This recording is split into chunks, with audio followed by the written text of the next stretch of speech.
Selamat ya Nir. Terima kasih apa nih? Gimana sekarang main apa? Setelah udah lihat nonton? Udah kita Belum, waktu belum full. full ya. Tapi gimana fight-nya? Apakah senang? Apakah bakal ngeliat acting kamu sendiri juga gimana? Ya waktu itu sih lucunya maksudnya kita yang mainin, tapi kita keluar dari studio pun akhirnya bengap juga matanya ya, sama hidungnya lumayan agak ada kemampetan di situ. Gitu. Jadi ya maksudnya jadi di situ aku udah bisa menikmati sebagai penonton juga gitu, jadi ke bawah gitu. Jadi semoga yang aku rasain itu juga dirasakan sama teman-teman lainnya, karena rasanya tuh nyeseknya tuh maininnya juga nyesek, nontonnya juga ngerasainnya juga kayak gitu ya rasanya gitu. Tapi semoga ini bisa jadi film penguat juga buat teman-teman di luar sana yang entah sekarang sedang menghadapi masalah yang sama atau doain mungkin terhindari atau yang terbaik lah gitu. Tapi intinya adalah you are not alone. Banyak juga yang mengalami hal-hal mungkin yang serupa tapi tak sama. Kalau Vino sendiri gimana? Pasti melihat kamu kan aslinya lebih waduh kayak asik banget di sini. Seneng sih waktu itu sama, kita nonton bareng lagi, terus kita nonton jujur ini dieditnya jadi lebih bagus lagi gitu.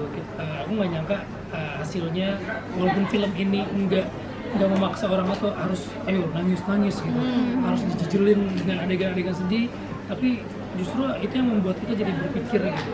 Bahkan banyak banget adegan-adegan yang nggak diisi musik gitu, yang memang bener-bener kayak real banget. Buat saya ini salah satu ensemble yang luar biasa sih, karena saya ngeliat mulai dari pemeran utama sampai pemeran supportingnya tuh semuanya dapat porsi yang pas dan akhirnya berkesan gitu ketika kita nonton. Jadi nggak ada satupun karakter yang disia-siain di film ini. Saya senang sih. Saya tadi bilang sih bisa menjadi di luar aku dan sampai kemudian berarti maaf ya, maksudnya seandainya misalnya visualnya yang seperti itu gitu, sampai kayaknya tadi ini banget gitu, dalam banget gitu. Itu gimana sih ya? Sampai mungkin bisa akhirnya keluar mungkin Mas kan juga nanyanya gitu. Apa ya, maksudnya sama lah gitu, kita mungkin aku pernah ada di posisi yang kehilangan 2 kali apalagi gitu kan, kedua orang tua saya udah nggak ada, dan itu juga kan pengalaman yang nggak bisa kita kalau ditanyain kayak gimana sih nggak bisa gitu loh. Tapi begitu pas kayak kemarin pas baca skripnya terus begitu adegannya gitu tuh kayak wah lumayan ya, agak kayak ternyata aku pernah di sini loh, dan rasanya kurang lebihnya kayak gini, walaupun mungkin beda-beda ya, di sini kasusnya juga kan beda gitu, tapi ya adalah rasa yang sedikit kayak dari sini tuh kayak aduh ini tuh ternyata satu rasa yang kalau bisa kita hindari ya kita hindari, tapi kan bagaimanapun juga namanya hidup, ada yang hidup juga ada yang mendahului kita gitu loh. Jadi lumayan ngorek juga gitu. Jadi makanya di ini film tuh lumayan, waktu kita ada pas lagi ada beberapa adegan tuh yang kita harus bener-bener sendiri, kamu sendiri, kita sendiri gitu, adegannya agak berat juga buat kita. Terus ada yang sampai kelewat malah udah di-cut malah nggak bisa berhenti nangis juga gitu. Ya semoga itu rasanya nyampe. Belajar menjadi berapa lama sih sampai akhirnya kayaknya ini banget ya. Kita readingnya itu sebulan ya, kita reading sebulan gitu. Terus readingnya itu bahkan hampir jarang banget membaca skrip yang ada di dalamnya gitu. Tapi kita saling kasih masukan, ini saya senang sih. Kita saling kasih masukan menurut Nay gimana, menurut Eno gimana, menurut Dinda gimana, terhadap karakter masing-masing gitu. Dan buat saya itu jadi masukan buat saya sendiri sih. Dan saya terima kasih banget buat sama Sinpaku karena memberikan waktu untuk saya untuk ketemu sama Joe Elsie langsung. Saya ketemu ada laki-laki, ada yang perempuan gitu. Saya ketemu sama caregivernya, saya ketemu sama dokternya, ketemu sama Yayasan LS Indonesia, ikut seminar. Jadi kalau kita nggak ketemu langsung tuh kayaknya susah banget mas, susah banget untuk bikin seperti itu gitu. Karena setiap itunya tuh beda-beda, setiap tanda-tanda itu beda-beda. Jadi mana nih yang mau kita ambil gitu, mana penurunan yang mau diambil sama dia dari fase masih bisa gerak, masih bisa ngomong, sampai akhirnya terakhir nggak bisa ngomong gitu. Dan yang paling penting adalah bagaimana menanamkan dalam diri saya gitu ketika main itu bahwa ALS ini nggak ada obatnya. Sampai sekarang tuh nggak ada obatnya. Orang tahu cancer, orang tahu yang lain, tapi orang nggak tahu ALS gitu. Dan ketika tahu ALS apa sih begitu dibuka, ini nggak ada obatnya dan pasti mohon maaf menuju ke kematian, itu gimana gitu. Reaksinya seperti apa? Cuman yang menguatkan buat karakter Arga adalah saya pernah ketemu sama satu pejuang ALS, dia bilang mungkin ini saat ini belum ketemu obatnya, tapi Tuhan pasti memberikan sesuatu yang nggak akan sia-sia gitu.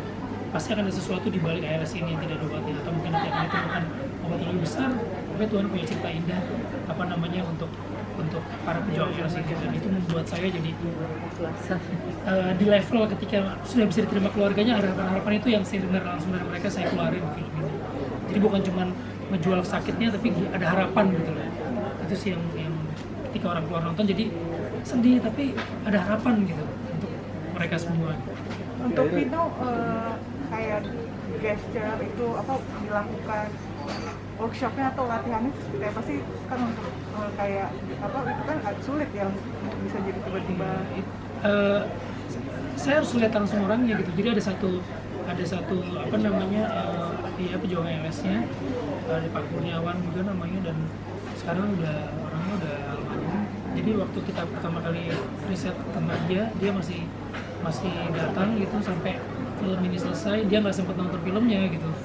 Dan kalau teman-teman nanti nonton di endingnya itu ada yang berbicara itu adalah orang-orang asli yang kita mainkan sebenarnya, tanpa kita plotting ini loh, kita nggak ngasih tahu itu, tapi itu adalah orang-orang asli yang kita mainkan. Jadi apa yang ada di film ini, dokternya, siapanya, itu semuanya ada orangnya, tinggal kita menerjemahkannya. Ada rasa sayang sebagai mantan, maknai peranmu. Berbicara dari sisi mantan ya, gitu yang tadi aku bilang juga, maksudnya walaupun sudah tidak bersama, tapi kan pernah menyayangi, pernah punya hubungan yang dekat sekali sama Arga. Iya, makanya mau memberikan yang terbaik, tapi tetap dalam batasan-batasan yang tidak menyinggung gitu. Kayak misalkan, aduh nih jangan sampai rumah tangga jadi retak nih gara-gara aku, padahal punya niat baik gitu. Apalagi kan aku tahu Arga punya rencana apa, maksudnya gimana. Terus sebagai dokter juga sebenarnya kan mantannya ini tahu kan, udah biasa menghadapi orang-orang penyintas ALS atau para penyintas penyakit yang nggak bisa disembuhkan gitu. Itu kan memang bagian dari pekerjaannya Marisa, paliatif. Iya, dari kemarin nyebutin apa paliatif, sekarang kok lupa. Error banget. Ada karakter lain yang buat jadi kayak partner acuan gitu untuk berakting atau? Kalau acuan untuk berakting sih dari kemarin, dari awal reading tadi Kak Vino juga udah bilang kita reading sekitar 1 bulan, dan kita tuh bukan selalu baca skrip tapi kita sharing, kita tuh diskusi gitu. Jadi karakter itu dibentuk pada saat kita reading bareng gitu. Jadi bener-bener dikulik banget kemarin. Kalau mantan acuan. Kalau mantan acuan, Kenapa? kayaknya red flag deh ngomong. Kelar nanti aku. Kalau mantan acuan saya. Ada yang mau tambahin lagi? Aman? Mungkin kenapa kita harus nonton film ini gitu aja. Kalian. Cakep. Silakan. Silakan.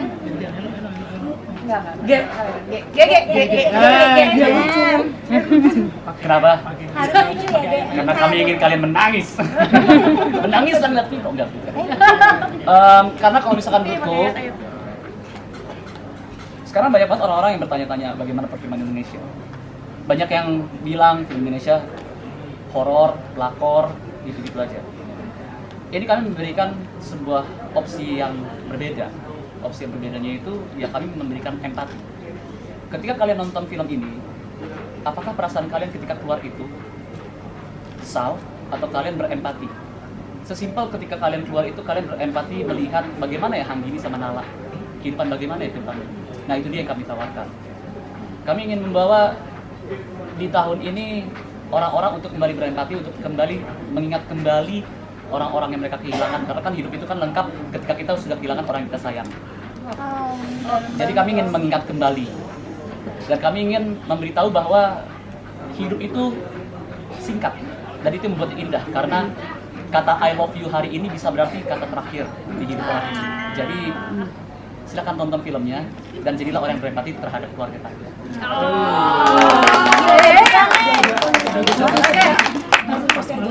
Oh iya, berarti jangan lupa ya saksikan film Mulai tanggal 21 Agustus 2025 di seluruh bioskop Indonesia. Sampai ketemu di bioskop. Oke, Tino sama Nino udah pinjam